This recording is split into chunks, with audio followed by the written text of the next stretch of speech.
Good morning and welcome to our daily devotion. This is devotion for Thursday, October 1st. There is a chill in the air, most definitely. Miss Sonia and I went out for a walk this morning and it was cold. We should have probably had more than just shirts and t-shirts. There was a point in time in the walk when we had our hands up just to get feeling back into our fingers. So the cold weather is here. That's kind of exciting. This morning, though, what we're doing is we're continuing to look at the various names given to Jesus in the New Testament and what the implications of those names are for our lives. Now, what we're looking at today is, let me read the first Bible reading from Nicodemus, and then we'll get into what we're looking at today. It's from John chapter 3. Beginning at verse 2, and this is when the Pharisee Nicodemus had come to Jesus. This man came to Jesus by night and said to him, Rabbi, we know that you are a teacher come from God, for no one can do these signs that you do unless God is with him. Teacher. As I was doing some research for this devotion today, I was amazed. In the Gospels, Jesus is called a teacher almost 50 times. In the translation I looked at, it was 47 times Jesus is referred to as teacher.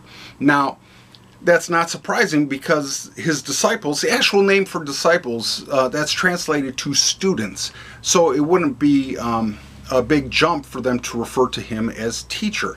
And that's just the word teacher. It doesn't include when he's called rabbi, which was the Hebrew word for teacher. So Jesus is our teacher.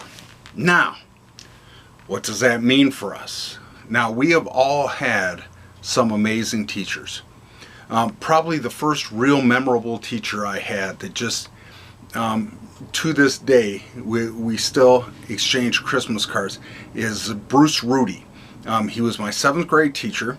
To be honest, he's the only teacher that actually paddled me on a couple occasions, but he was one of my favorite teachers. Now, it was unfortunate that when I had him as a teacher, Casey and the Sunshine Band, which was a band, had a song out called Shake Your Booty.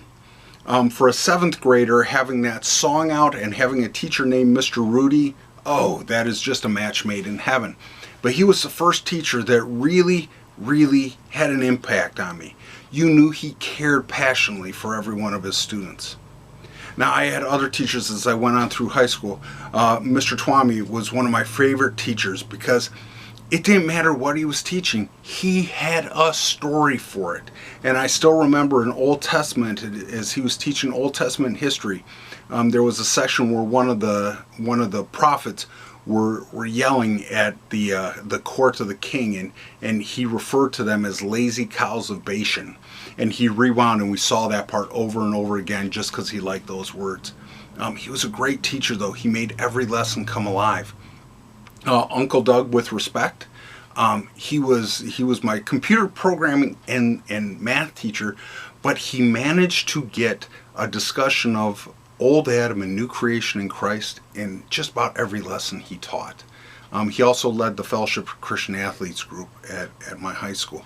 Just a great teacher, guys who had impacts on me. And then I cannot leave out Mrs. Miller, who was my advisor but also my Latin teacher, who showed great patience with someone who really should never have taken Latin.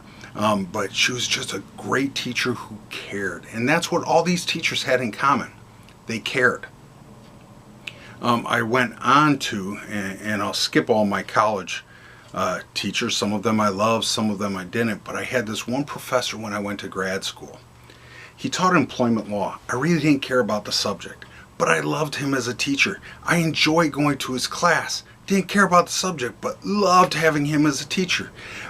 And when he taught, he was like Kermit the Frog. He kind of waved his hands randomly while he was teaching. And you know what I noticed? As I was teaching my classes, my Bible classes back at my church, I was starting to wave my hands around like Kermit the Frog. You see, when we have a good teacher, not only do they teach us a subject, not only do they teach us that we have value and they care, but they also teach us how to live a little bit.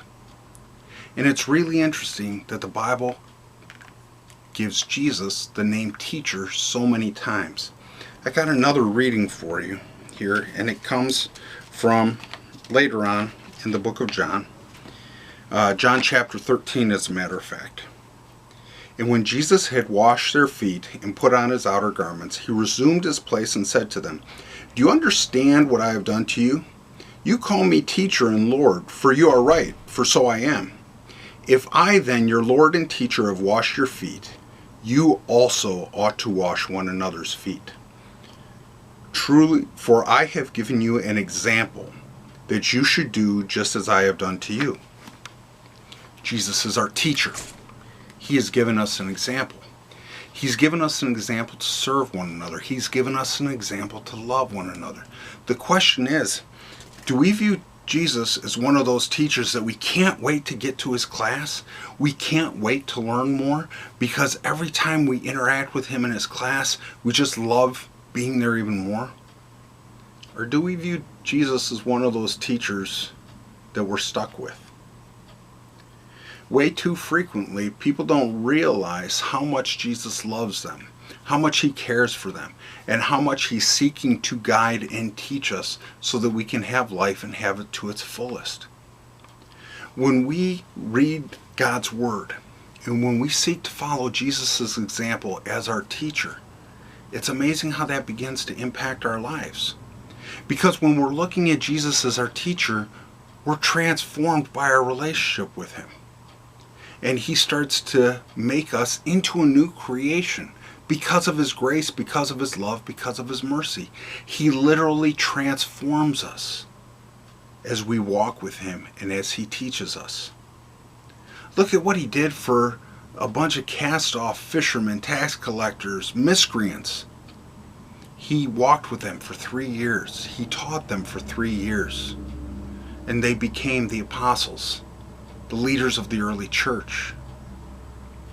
How much teaching are you letting Jesus do in your life? I'm glad that you're here this morning, because taking a little bit of time every day to start off in God's Word, it starts to build a solid foundation. But when you think about Jesus as your teacher, remember, he is trying to teach us the way, the truth, and the life. And as we learn his lessons, we begin to look like him. As we sit at his feet to grow, he shapes us. Now I'm going to ask you to wrap this up with a prayer with me. Heavenly Father, we thank you for being our teacher. We thank you for sending Jesus to be a guide, to show us the way, to give us examples, to give us lessons so that we can grow in faith and in our knowledge of you. Help us to be good students as we seek to grow as disciples.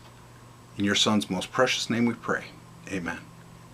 I pray you guys have a blessed day, and I look forward to our talk tomorrow morning. Bye-bye.